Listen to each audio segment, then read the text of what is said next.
Welcome to the Diverse Minds podcast, where we give you the tips, tools, and techniques you need to be a mentally healthy and inclusive leader.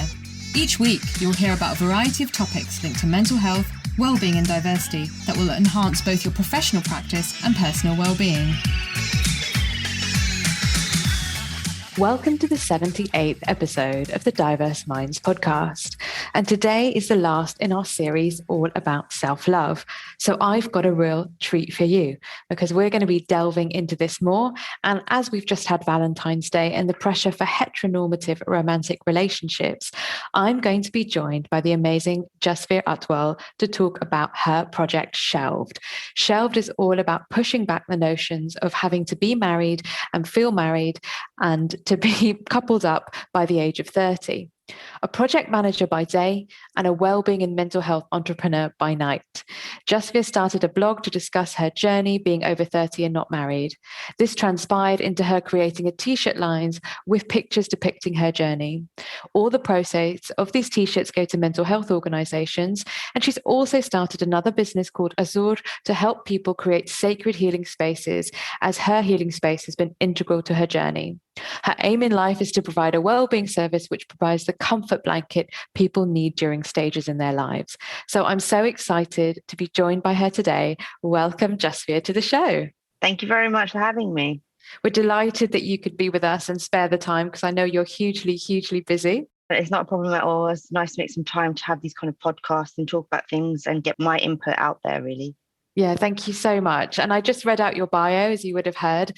And so I think it'll be really helpful for the listeners to know a little bit more about what led you to create Shelved.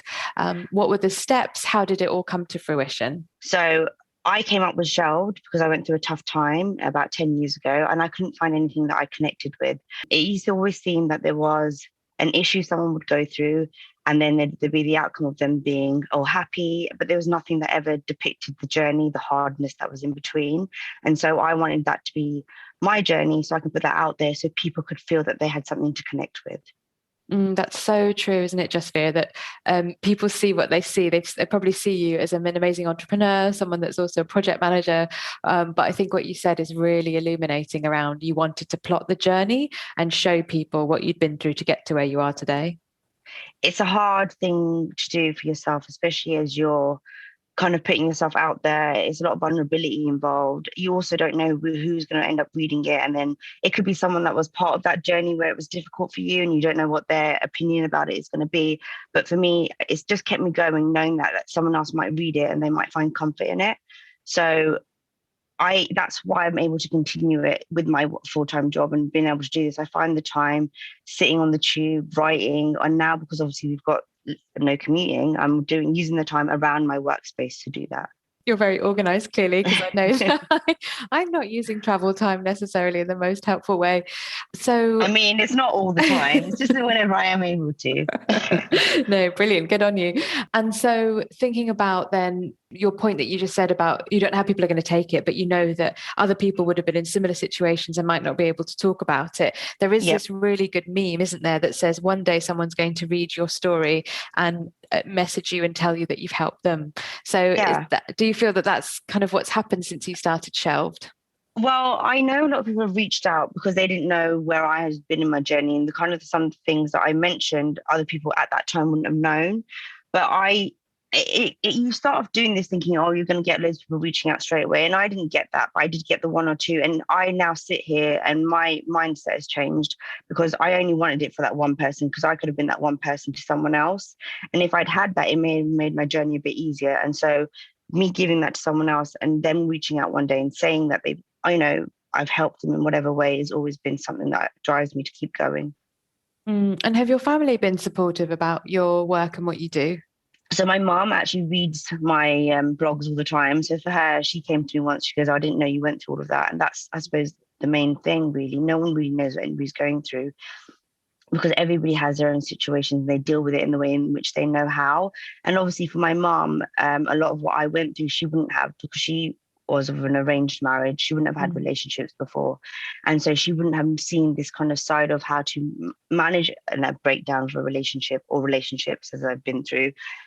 Because to her, everything had been set out going by the South Asian culture and being part of an arranged marriage. My dad, on the other hand, he kind of was like, why are you putting all the information out there? You know how South Asian culture is to keep everything kind of hidden. He hasn't read anything yet, but I did tell him because that was me being authentic with myself and making him aware. Because again, with the South Asian community, someone could have come back to my dad and my mum and said, by the way, do you know she's doing this? And I wouldn't want to hurt them in that way because everybody's on their own journey, whether they're my parents or whether they're people outside of that. And they can only manage things with the way that they know how. And that's really brave. I think that's really brave that you told them, because you're right. I think communicating with parents is hard for a lot of people. I do think there's an added layer for many of us from South Asian backgrounds because of that whole thing. And I talk about this in the sense that when I was starting my business, my coach said to me, well, why don't you tell people that you want to start, training and doing things outside your job? I said, what, tell people? Why on earth would I tell people? Even something that's very basic or could be very straightforward, potentially very transactional. I was like, oh God, I can't tell. Like, that's frightening. So I completely understand that. So I think it's brilliant that you have been able to speak to your parents about it. No, for me, it had to be something that was fluid in my life. So me going off and having to do something, you know what it's like. I currently still live with my parents. So me going off and doing things and they're wondering what I'm doing, that's not work. And I say that in quotation marks because it's only when you're doing paid work does it seem to be okay. But if you're doing something for yourself, you kind of feel bad about doing it and not helping out in the family or in the household. So for me, letting them come along my journey a little bit just helped me. That's brilliant. And then thinking about the term self-love, what does that term mean to you? So self-love, before I would have seen it as just facials and, having some downtime, sitting in front of Netflix for hours and just eating chocolate. But in the last year, it's meant a lot more. It's meant more about me accepting my boundaries and values because I'd become really comfortable with not accepting them and always violating them simply to keep everybody else around me happy. But now the harder thing is being uncomfortable and telling him and voicing how I feel. So for me, self-love is being true to myself and being completely authentic. And that's come a lot in the last year, being at home, surrounded by my family constantly because everybody is at home. It's kind of pushed me to be very vocal about it. And then this idea then of if you're over 30 and you're not married, of being shelved, where do you think that comes from in terms of our own South Asian community, but also wider society as well? It's not just simply a South Asian thing.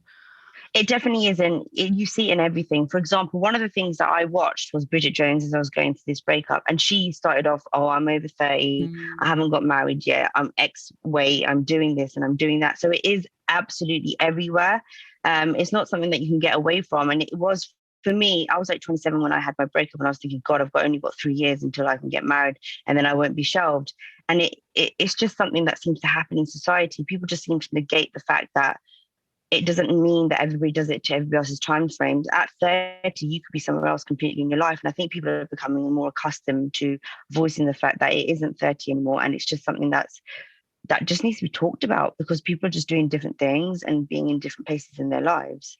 It's also a very interesting deadline, isn't it? It's quite a bizarre deadline, that people talk about. And same with Sex and the City and a lot of the programs that many of us watched in the 90s. They're now really not fit for purpose. I don't think so anyway. But what do you think it is about, when you're 30 and also the connection between marriage and happiness? Because the two don't go hand in hand necessarily, do they? No, and it's one of those things that you never know what's going on behind closed doors. You don't know if that picture perfect thing that you see at that time is exactly what's happening. And that's not me being cynical. It's just me saying that everybody has their own journey. I don't know. 30 is so random. It's just in the middle of nowhere. And it's like by this date, everything should be done. But in my 20s, I was still finding myself. In my 30s, I'm still finding myself. So I can't imagine if I would have been in a relationship and trying to grow with someone and they may have not been on the same path at that time, but you're somehow inclined to feel like, by 30, there's a deadline and we should make haste and get married. But that's just not the case. It's something that really just needs to be made okay, that 30 isn't the be all and end all of everybody's kind of life, whether you've met someone or not. And also happiness doesn't come with just marriage. It comes with, I found for me personally, is finding myself and being true to myself.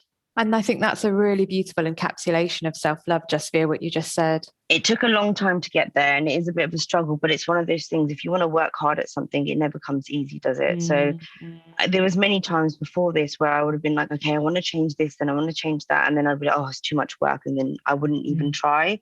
Or you'd think by 30, oh, I am this person now. How can I change that? And it's completely not the truth. You can change whatever you want to change. It's just dependent on how much emphasis you want to put on it and how much it means to you.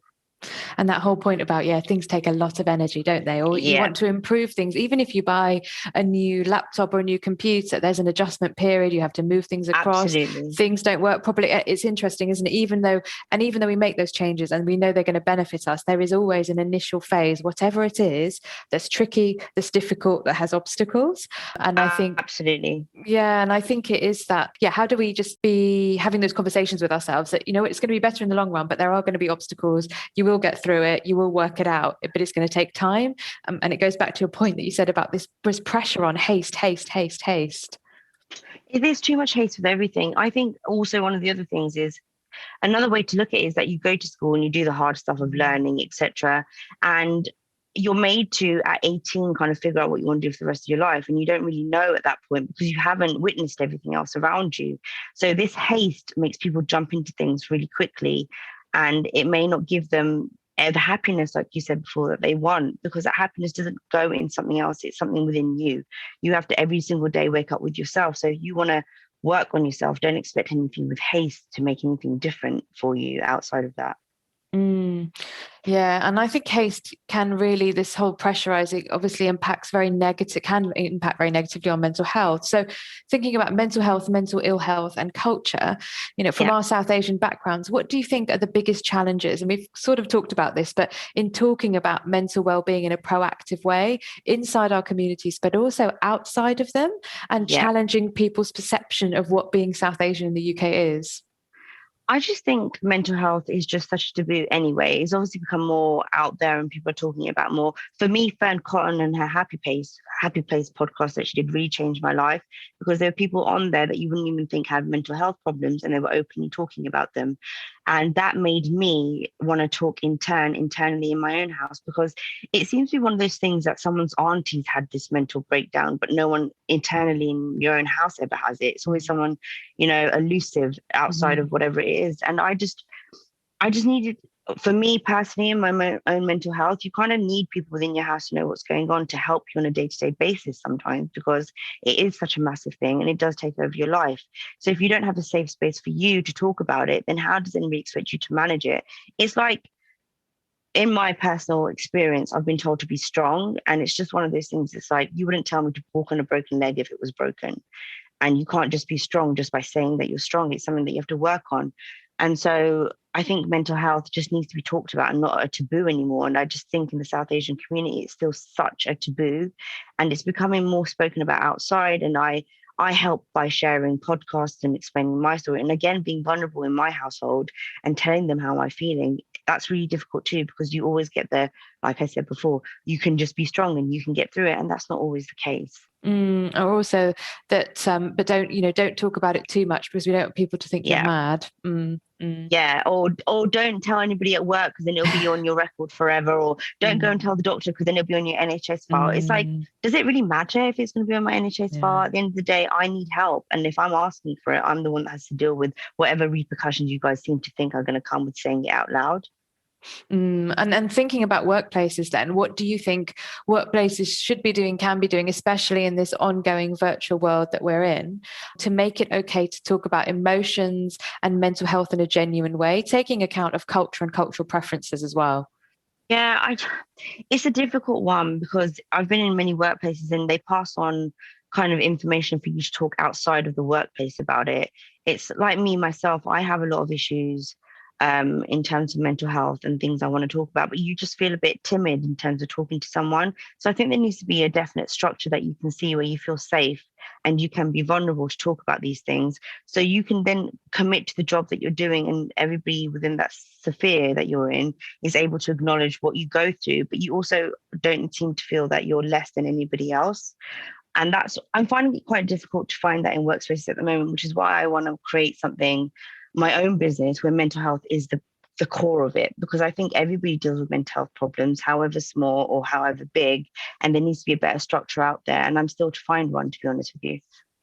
So that's your second business, Azure, yes? Yeah, that's Yeah. Azure. So Azure is creating healing spaces for people, sacred healing spaces. I made my own in the last year in my house, and I was lucky enough to have a little sofa to do it on.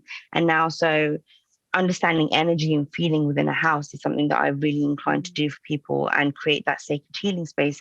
Hence why, if it's possible to do that in an office as well, that'd be my dream. So how would that work in terms of, I mean, in your ideal, your vision, when we're back to Yeah. face-to-face workplaces, how would that, just, I'd really love to hear, and I think the listeners would as well, about how that would work. What would you do? So it's small at the moment. I haven't really thought about it widely, but for me in an office, it'd just be kind of like a small room in which someone can go in and do breathing exercises, where you have essential oils, maybe a nice bean bag, but just somewhere where someone can feel safe. There probably will be a little bit of taboo if someone's walking into that room and figuring it out. But I think I'd want to create a safe space where initially the conversations about mental health come first, what people can do, the mindfulness that they can do around it, and how in a space like the office, they feel safe, where they know that they can take some time for themselves, which is just critical now. And I think everybody's finding it, working at home, working in the same space, and then trying to have your own sacred space is quite difficult. So I just want to create something that's sacred. So that's sacred in a way that it could be somewhere where you step out of your comfort zone and you have it within your workspace. And that's what I want to create for people, because it's been so integral for my own mental health journey.